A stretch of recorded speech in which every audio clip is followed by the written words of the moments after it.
അപ്പോൾ പിള്ളേരെ സുനാമി വന്നു, വീഡിയോയിലേക്ക് പോവാം.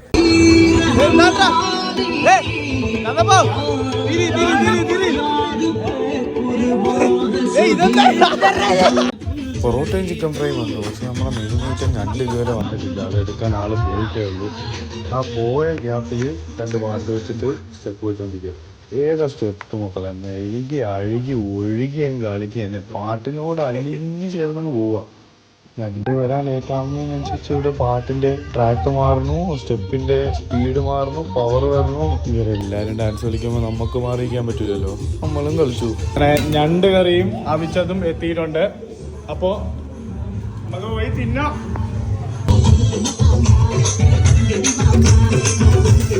പാവം ചെറുക്കൻ, പോട്രാ കരയിൽറാ നീ. നമ്മളുടെ പൊറോട്ടയും ചിക്കൻ ഫ്രൈയും ഞണ്ടും കഴിക്കാനുള്ള ഇലയൊക്കെ സെറ്റാക്കിയിട്ടുണ്ട്. എല്ലാവരും വിശന്ന് കറങ്ങിയാ നിന്ന്. അതുകൊണ്ട് ഇട്ട താമസം മാത്രമേ ഉള്ളൂ, എല്ലാം കഴിഞ്ഞു എന്നൊക്കെ പറഞ്ഞാൽ ഇല വഴിച്ചടിച്ചു. അത് തന്നെ ആഹാരം നമ്മൾ ആസ്വദിച്ച് കഴിക്കണം, അതാണ് അതിൻ്റെ ഒരു രീതി. കായലിൽ നീന്തി തുടിക്കാനാണ് ഞണ്ടായിപ്പോൾ ഇലയിൽ കാലടിച്ചു പിടിക്കുന്നത്. അങ്ങനെ അതും കഴിഞ്ഞു.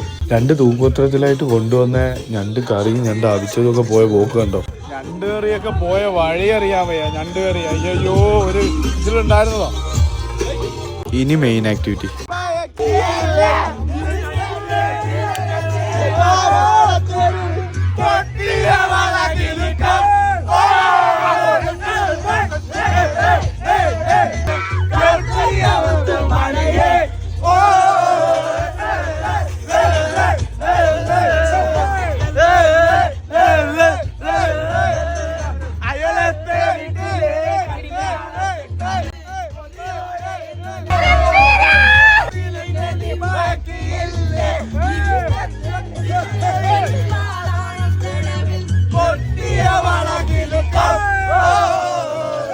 ഇത് ടെറസിലെ ആട്ടം, താഴത്തെ കൂത്ത് അടുത്ത വീഡിയോയിൽ. അതുവരെ ബൈ.